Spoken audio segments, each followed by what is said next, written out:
Good morning, guys. This is Matt, the book driver. Really interesting article in the New York Times today about recycling.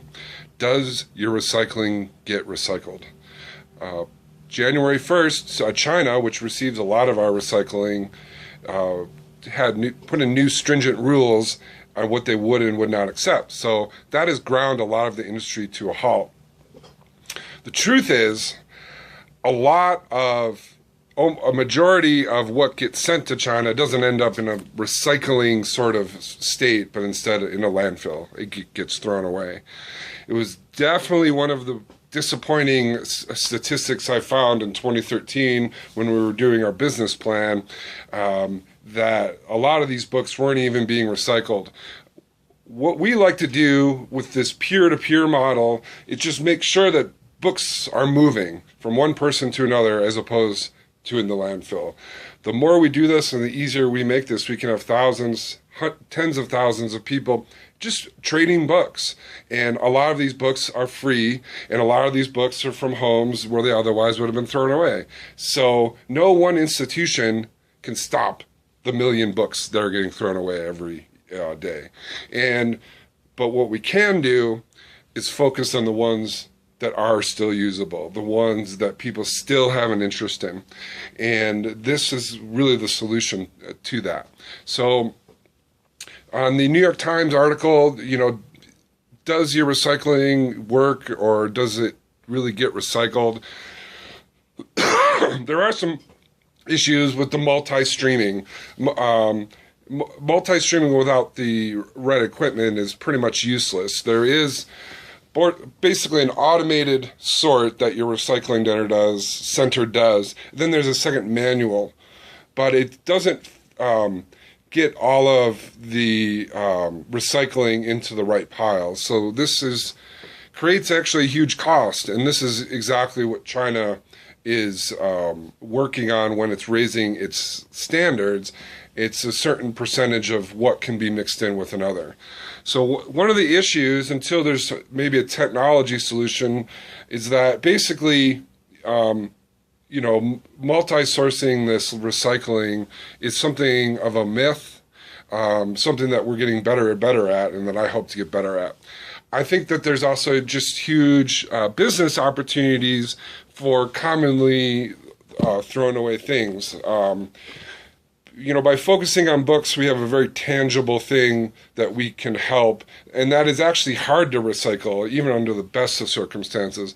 Books, especially the hardcovers, it's very expensive to take them apart at scale, and then the materials themselves aren't as desirable as some of the other things. Like for electronics, you have things like mercury and copper and aluminum, which have commodity prices. Books themselves don't have that.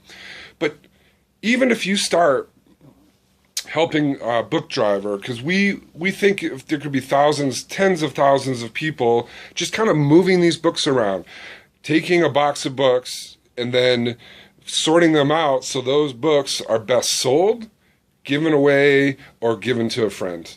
And this can eliminate a good amount of the books that shouldn't be in landfills.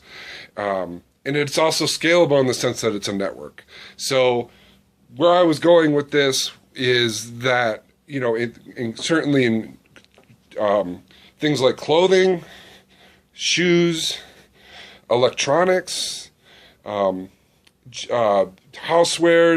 furniture, all of these deserve companies that are focused on that vertical themselves. These might not be the largest companies, just like we focus on books. But here's the punchline. If you get involved with the Book Driver system, really all you're responsible for is the books that we have you pick up or that we set you up with. And that's where the revenue split comes. But it really doesn't. You also want to go scan books on your own dollar, those are all yours. If you want to pick up DVD donations and CD donations as well and trade them into Second & Charles or sell them yourself, all yours. If, you want clothes and shoes, we can definitely set it up to where you're even getting those leads 100% free, because people have a lot of things to give when they're moving. And so the books themselves are, well, let me tell you this. Book selling is a very, very common gateway to selling online.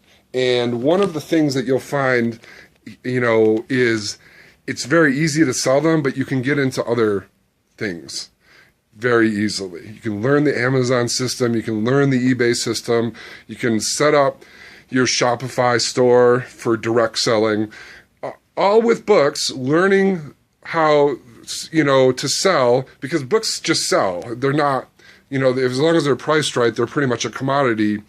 But you can learn all these and then start to branch into other, even more lucrative things. So whether you think, whether you like books or not, they're an excellent commodity for selling online and for getting involved in online selling.